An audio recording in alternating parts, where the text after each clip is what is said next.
अस्य नामधेयस्य सर्वजनस्य सर्वपूजकस्य आराधकस्य मृत्युं छिन्चिन्दाबिन्दातु कामं छिन्चिन्दाबिन्दा बलिकामं छिन्चिन्दाबिन्दा क्रोधं छिन्चिन्दाबिन्दाग्नियं च सर्वशत्रुं च संसर्गं च सर्वविघ्नं च सर्वभयं च सर्वाभयं च चोरभयं च दुष्टभयं च मातृ सर्वप्रबन्धं च निन्दा सर्वक्षयरोगं च कुष्ठरोगं च क्रूरं च नरमारिं च गजमारिं च सर्वमारिं च निन्दा सर्वसस्यमारिं च गोमारमय शिमारिं च सौधान्यमारिं च गोवृक्षिकमारिं च गलमारिं च पत्रपुष्पमारिं च निन्दा दुष्टमयं च देशमान् कुर्वेतनिन्दा स मुनि स कर्मणद्रुतं च निन्दा ओम सुदर्शन महाराज चक्र विक्रय तेज बल सौर शांतिम कुकुजनानंद कुरकुरु प्रमेण कुकुक्लाणं कुरकुरु सर्वग्राम नगर सर्वलोकण सतत सदेशां कुरु सर्व दुःख मनाना दादा पच पच कुट कुट शीघ्रं शीघ्रं सर्वशमनं पड स्वाहम् सुखम त्रिश्लोकेशु व्याधि विसर्मर्जितम् अभयं च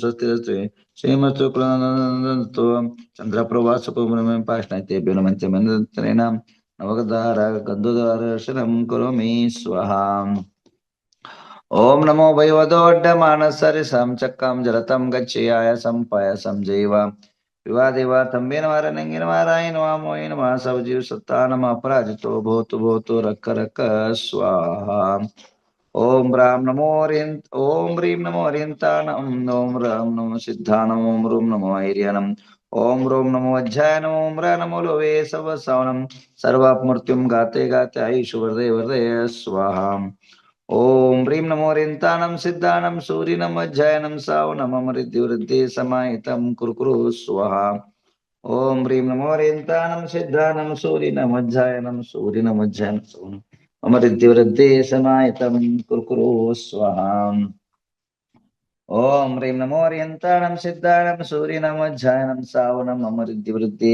समाहितम कुरकुरु स्वाहा। आइए अभी जो है शांति धारा पूर्ण हुआ है, कुछ बातें सुन लेते हैं। परसों जो है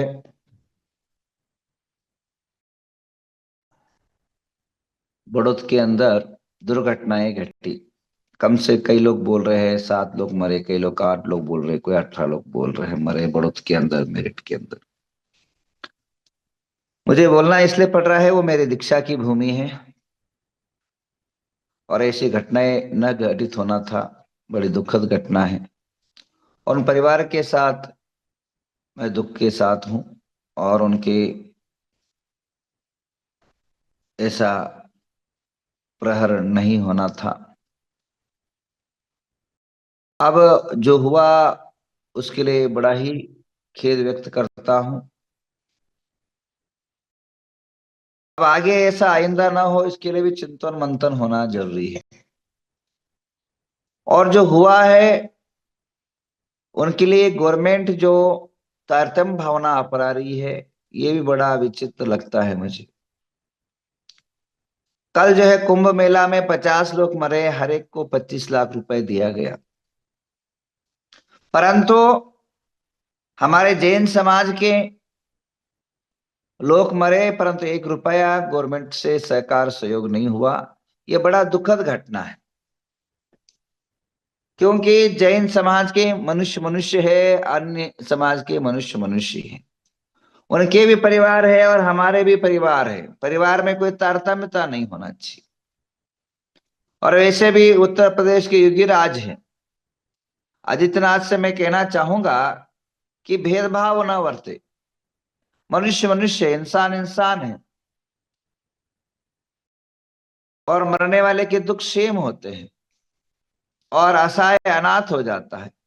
एक परिवार का आदमी चला जाता है, एक लीडर चला जाता है तो पूरा परिवार, वंश और आगे की गतिविधियां स्तब्ध हो जाती है। उसके सपने सारे चकनाचूर हो जाते हैं परिवार के। और थोड़ी बहुत हेल्प अगर हो जाता है तो एक आध दो सपने तो पूरे हो सकते हैं। इसलिए मुझे बुरा लगता है कि गवर्नमेंट इस प्रकार की तारतम्य भावना क्यों करती है। और न ही योगीनाथ भले ही बिजी है, परंतु इन चीजों पर उनको जरूर ध्यान देना था और जरूर जो है इन पर जैन समाज के जो लोग मरे हैं उनको सहायक और सहयोग देना चाहिए था। मुझे सुनने में आया है, ये कितना हकीकत है ये पता नहीं, पर जो गवर्नमेंट के हॉस्पिटल में के छोड़ करके बाकी जो अदर जगह जो उपचार किए हैं उसके लिए सरकार जो है जरूर सहयोग करना चाहिए था। और समाज, हमारे जितने भी अनेकों सभाएं, अनेकों संस्थाएं, अनेक सहयोग की संस्था है, वो लोग भी आगे आना चाहिए, क्योंकि हम लोग अखंड और एकता के सिवाय जी नहीं सकते।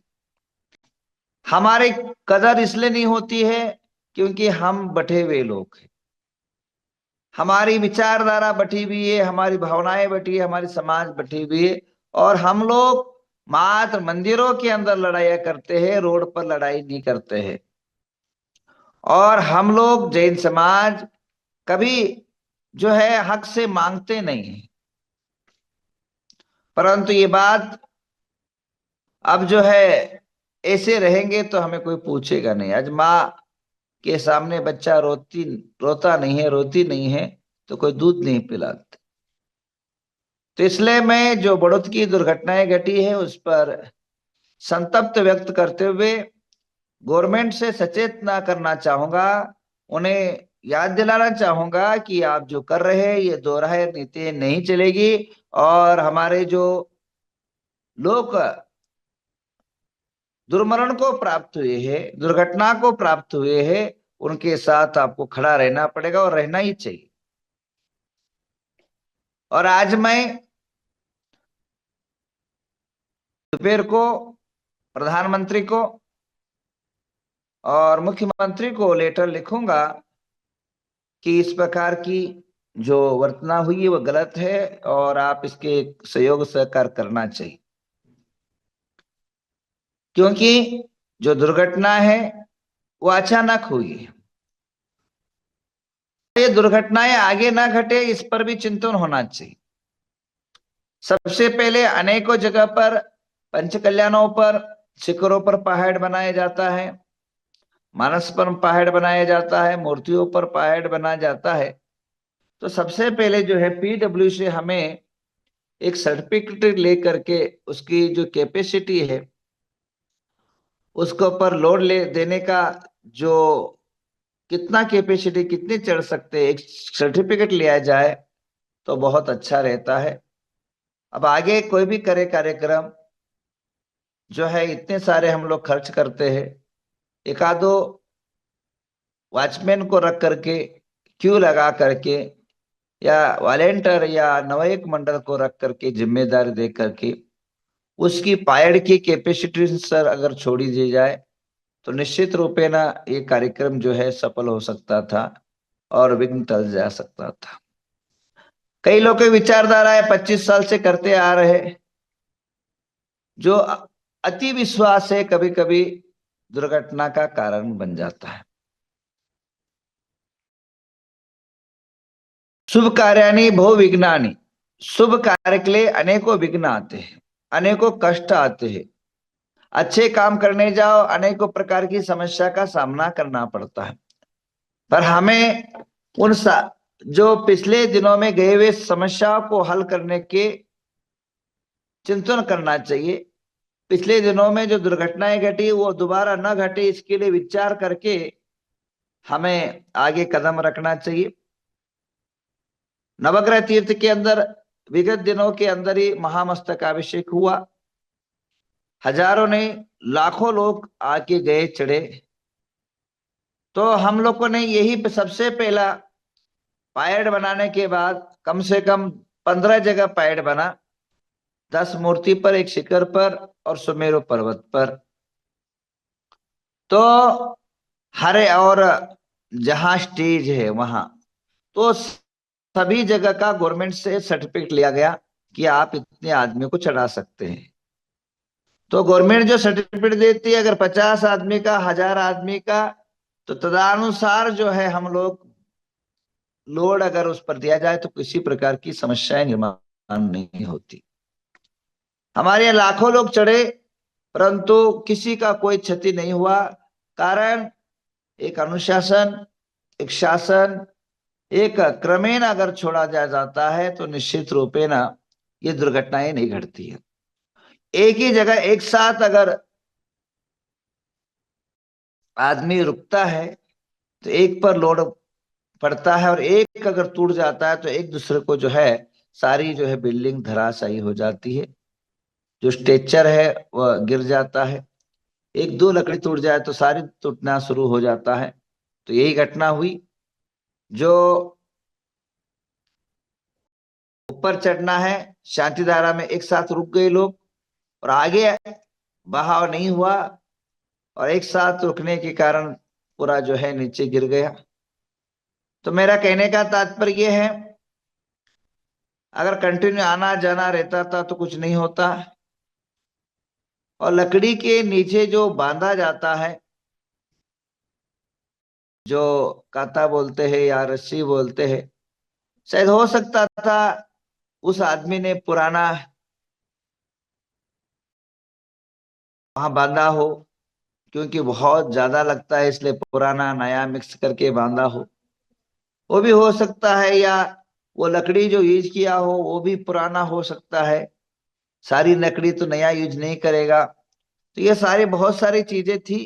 तो ये सारे जो है ठेका देते समय उससे अग्रीमेंट होना चाहिए, और उसी से जो है ठेका के साथ ये सारी बातें अग्रीमेंट की होनी चाहिए था। अब जो हुआ दुर्घटना, अब दोबारा उसको ठीक नहीं कर सकते, परंतु जिनके पर गुजरा गलत दुर्घटना का प्रहर हुआ, जिनको दुर्घटना का क्षति भुगतना पड़ रहा है, दुर्घटना का जो शिकार हो चुके हैं, उनको ले हम सारी समाज और सारे गवर्नमेंट के जो भी हेल्प मिलना चाहिए तो मिलना चाहिए। उनके साथ सारे समाज खड़ी होना चाहिए। जो घायल है उनके उपचार जो है निःशुल्क होना चाहिए। जितने भी घायल हुए वो धर्मात्मा थे, धार्मिक लोग थे। जो नहीं लेना चाहते, जो श्रीमंत थे, उनको छोड़ करके शायद वो गरीब भी होंगे, सामान्य वर्ग के भी लोग होंगे, अपनी परिस्थिति से ज्यादा जो है उनको खर्चा आ रहा होगा, जो है परिस्थिति से ज्यादा जो है उनको अर्थव्यय करना पड़ रहा होगा। तो समाज से अनुरोध है कि इसके लिए विचार और चिंतन मंथन होना चाहिए, और उन सबको सहाय होना चाहिए, सहयोग होना चाहिए। और मैंने उन लोगों से, जो कई लोग थे, उनसे मेरे को जो पता पड़ा वो ये कि वहाँ 50 लोगों का रहने की कैपेसिटी थी, 150 लोग वहां पहुंच गए। अगर आप एक पाटे पर आप दो लोग बैठ सकते और हाथी बैठ जाए तो उस पाटे का परिस्थिति क्या होगा। जिस पेटे पर चौका में आप पाटा लगाते हो वहां एक साधु दो साधु बैठ जाए, और अचानक हाथी बैठ जाए तो क्या हो जाए, टूट ही जाएगा। इसी प्रकार जिस का कैपेसिटी, उस पैड का जो कैपेसिटी था वो 50 लोगों का कैपेसिटी था कि सुनने में आ रहा है। और 50 लोगों का अगर एवरेज 80 भी पकड़े तो 4000 किलो लोड होता है। हाँ, 80 से पकड़े तो 4000 किलो लोड होता है। और वहां अगर 150 लोग पहुंच जाए तो 12,000 किलो, यानी 12 टन लोड अगर एक लकड़ी पर दिया जाए तो कैसा वो लकड़ी टिकेगी, आप भी विचार करिए। वो पता नहीं पड़ता है। तो कैलकुलेशन जो है, अगर 60 किलो से भी वजन पकड़े, 60 किलो से वजन पकड़े तो भी जो है वहां 9,000, नौ नौ 9,000 किलो वजन हो जाता है, यानी 9 टन वजन। 9 टन वजन अगर दो तीन एक छोटा सा प्लेटफॉर्म पर अगर में लोड पड़े तो वो कैसा टिक सकता है, लकड़ी कैसे टिक सकता है, आप विचार करिए। अब वहां 200 लोग पहुंच गए बोले, 150 200 लोग उस टाइम पर वहां रहे। तो 200 के हिसाब से अगर कैलकुलेशन करें, कोई 150 बोल रहा है, कोई 200 बोल रहा है, कितना भगवान जाने। तो 200 पर तो 12 टन हो जाता है। 80 के हिसाब से, क्योंकि वहां उधर थोड़ा मोटे मोटे लोग रहते मैंने देखा, तो कम से कम 80 के हिसाब से पड़े तो 16 टन। अगर एक 16 टन का अगर वो कैपेसिटी था या नहीं, ये विचार नहीं हो किया गया। तो आप देखो, ये छोटी सी भूल कई लोगों की जिंदगी गंवाना पड़ी, वो जिंदगी दोबारा नहीं आता है। जिंदगी अमोल है, जिंदगी बार बार मिलती नहीं है। और हम उसको, जिनके परिवार से कई लोग 60 साल के भी मरे, कई लोग 70 साल के भी मरे, कई 23 लाख 23 उम्र के भी बच्चे मरे, और कई लोग घायल हुए, उनको कोई हिसाब नहीं है। और कई घायलों में अभी जिंदगी और मौत से जूझ रहे हैं। तो इस प्रकार की दुर्घटनाएं अब किसके कारण हुआ, किसकी बेजिम्मेदारी से काम हुआ, यह अब उस पर ज्यादा मगजमारी न करते हुए आगे जो है जहां भी कार्यक्रम हो, इस पर बहुत विचार करनी चाहिए, गहन करना चाहिए। और पुलिस की बिना परमिशन के वह जो है काम नहीं होना चाहिए। पुलिस लोग थोड़ा सूचना देना चाहिए, और पीडब्ल्यू से एक बार डिस्कस करके ऐसे जो चीजें हैं, जहाँ भीड़ भड़ाका हो, जहाँ कार्यक्रम हो, पीडब्ल्यू से एक सर्टिफिकेट ले जाए, और जितने उन्होंने परमिशन दिया उतना ही अगर अगर ऊपर लोड चढ़ाओगे तो किसी प्रकार की समस्या निर्माण नहीं होगा। ये मेरी भावना है। और गवर्नमेंट से आज आप लोग भी जितने मेरे को सुन रहे हैं, मेरी बात से अगर सहमत है, तो आज ही के दिन कलम उठाइए, एक कागज उठाइए। हर एक के मोबाइल है, मोबाइल के अंदर मेल आईडी है, और मेल के आईडी के अंदर हजारों लोगों पर मेल भेजिए कि कुंभ के मेला में जो मरे उनको 25 लाख रुपए दिया गया, और बड़ौत के अंदर 17-18 आदमी मरे, 25 पैसे भी नहीं दिया गया। हमारे समाज के साथ क्यों अन्याय हो रहा है, इस पर अगर आवाज नहीं उठाओगे तो हमेशा हमेशा अन्याय होता रहेगा। अन्याय के तले तुम दबते रहोगे तो हमेशा दबाते रहेंगे, हमेशा आपके साथ गलत व्यवहार होता रहेगा, हमेशा जो है अन्याय के हमें झेलना पड़ेगा। अब हम अन्याय के सहने के लिए नहीं, अन्याय के प्रति घटना में हम जागृत होना जरूरी है। अन्याय चाहे वो, उसमें कोई ये नहीं देखा गया कि छोटा बड़ा, किस राज्य किस प्रांत का, जो मरा उसको दिया गया, तो हमें क्यों वही प्रदेश, वही मुख्यमंत्री, और वही जो है समय में एक को ऐसा और एक को ऐसा क्यों? चाहे वो बीजेपी हो चाहे कांग्रेस हो, उससे मतलब नहीं हमें। कई लोग बोलते हैं कि हम बीजेपी के सपोर्ट में, बीजेपी की सपोर्ट वोट वो सब वोट के टाइम पर है, जब समाज पर अन्याय हो तब ना बीजेपी ना कांग्रेस, मात्र समाज, मात्र अन्याय के विरुद्ध खड़ा होना सीखना चाहिए। तो ध्यान रखिए, मेरा जो है संपर्क बीजेपी के प्रधानमंत्री से लेकर के वो में अमित शाह से लेकर के राज्य के तमाम बीजेपी से संपर्क है। इसका अर्थ मैं नहीं बोल रहा हूं, ऐसा नहीं है, उनके साथ भी हूं, पर जब अन्याय करते हैं उसके विरोध में मैं खड़ा होता हूं। तो मेरा जो मुख्यमंत्री